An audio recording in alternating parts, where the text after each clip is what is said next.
Here's the problem. You got the Democratic leader to be in the House calling border security a wall component immoral. If I'm President Trump Tuesday, I would tell Nancy Pelosi and Chuck Schumer that we're going to build a wall where it makes sense. If I were the president, I would dig in and not give in on additional wall funding.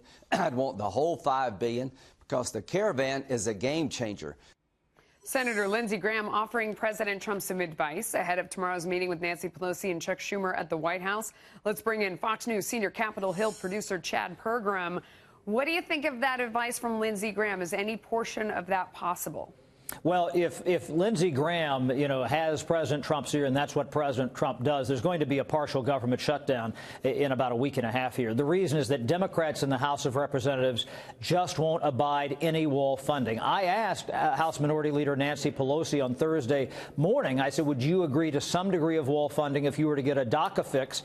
And she said no. She said they're two separate subjects. Now, Senate Democrats seem to be a little more amenable to go along with this for some border wall funding. But again, here's the problem. They absolutely need Democrats in the House to pass a bill. The reason is that there was a bill on the floor in late June, two bills, in fact, that both failed that would have provided border wall funding. There is not the right mixture of votes in the House of Representatives on the Republican side to pass a bill with wall funding or without wall funding. So however this is going to be resolved, they have to have Democrats. I'll tell you exactly how to resolve it. I mean, because Washington is so stupid. You just take the word wall out.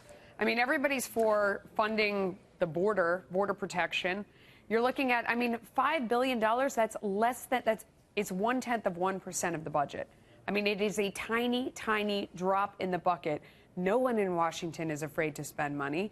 It's insane. I mean, well, don't forget that Nancy Pelosi, don't forget that Nancy Pelosi has to show her bona fides to liberals so she has the votes to be speaker. And frankly, a little bit of a skirmish, one that's not too long with the president over wall funding probably helps her because then it shows her and allows her to flex her muscles to those liberal Democrats who are a little skittish about her being the speaker. But by the same token, she can't go for a government shutdown. That is, catastrophic for Democrats if they start the year with a government shutdown as soon as they get control of the House of Representatives. Okay, so you've been around for a long time. Chuck and Nancy, they're a wily crew. They go over to the White House. I mean, they're wheeler dealers. The president's a wheeler dealer. Do they make some kind of a deal that maybe, like you said, they can't agree on something right now because she's still got to be speaker, but there's something more down the road? I mean, what comes of this meeting?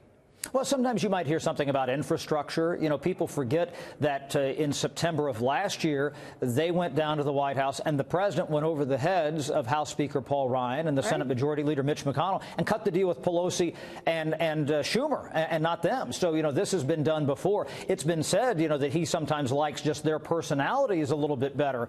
Dealing with Pelosi, Schumer's a fellow New Yorker. There's that back and forth, Queens, Brooklyn thing. Absolutely. But what's another factor that's emerging here? There's a lot of chatter on Capitol Hill this afternoon about Mark Meadows, the leader of the Freedom Caucus, and if he could be the White House chief of staff.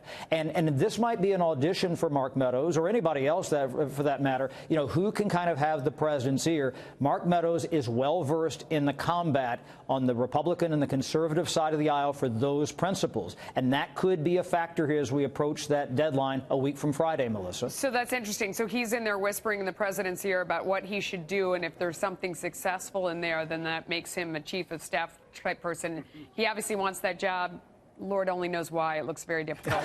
But Chad Pergram, thank you. Interesting stuff to chew on there. We'll keep an eye on it. Thank you. Great stuff.